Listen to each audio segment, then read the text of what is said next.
Chittagong city corporation এলাকায় ৩ লাখেরও বেশি শিশুকে হামরুবেলা টিকার আওতায় আনার লক্ষ্যে শুরু হয়েছে মাসব্যাপী টিকাদান ক্যাম্পেইন। পার্বত্য জেলা বান্দরবানেও শুরু হয়েছে হামরুবেলা টিকাদান ক্যাম্পেইন। বান্দরবানে ৮টা স্থায়ী কেন্দ্র এবং ৭৮০টা অস্থায়ী কেন্দ্রে টিকা দেওয়া হবে। কক্সবাজারে শুরু হয়েছে হামরুবেলা টিকাদান কর্মসূচি। ১০ মে পর্যন্ত জেলার ৯টি উপজেলায় ১,৭৮২টি কেন্দ্রে এ টিকাদান কার্যক্রম পরিচালিত হবে। পাশাপাশি ২৬ এপ্রিল থেকে ৭ মে পর্যন্ত রোহিঙ্গা শিশুদের জন্য পৃথকভাবে এই কর্মসূচি চলবে।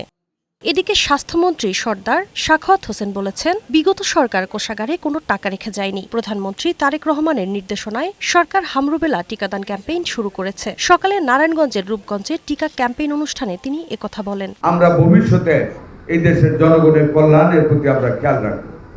We shall establish the democracy in the country. এদিকে পঞ্চগড়ের হামরুবেলা টিকাদান ক্যাম্পেইনের উদ্বোধন শেষে পানি সম্পদ প্রতিমন্ত্রী ফরহাদ হোসেন আজাদ বলেন, শিশুদের রক্ষায় সরকার অঙ্গীকারবদ্ধ।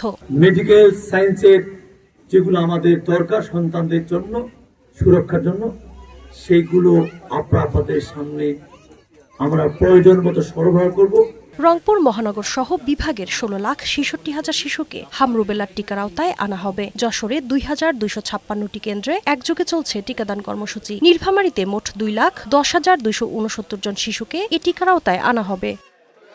চাঁদপুরে হামরুবেলা টিকাদান ক্যাম্পেইনের দ্বিতীয় পর্যায়ের কার্যক্রম শুরু হয়েছে। চুয়াডাঙ্গায় প্রায় ১,৩০৫ শিশুকে টিকার আওতায় আনার লক্ষ্যমাত্রা নির্ধারণ করা হয়েছে। গাজীপুরে টিকাদান কর্মসূচি উদ্বোধন করেন গাজীপুর সিটি কর্পোরেশনের প্রশাসক শওকত হোসেন সরকার।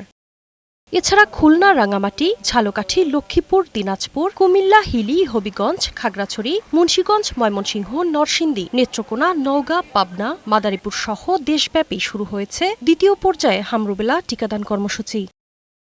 শারমিন রিমি, বৈশাখী সংবাদ।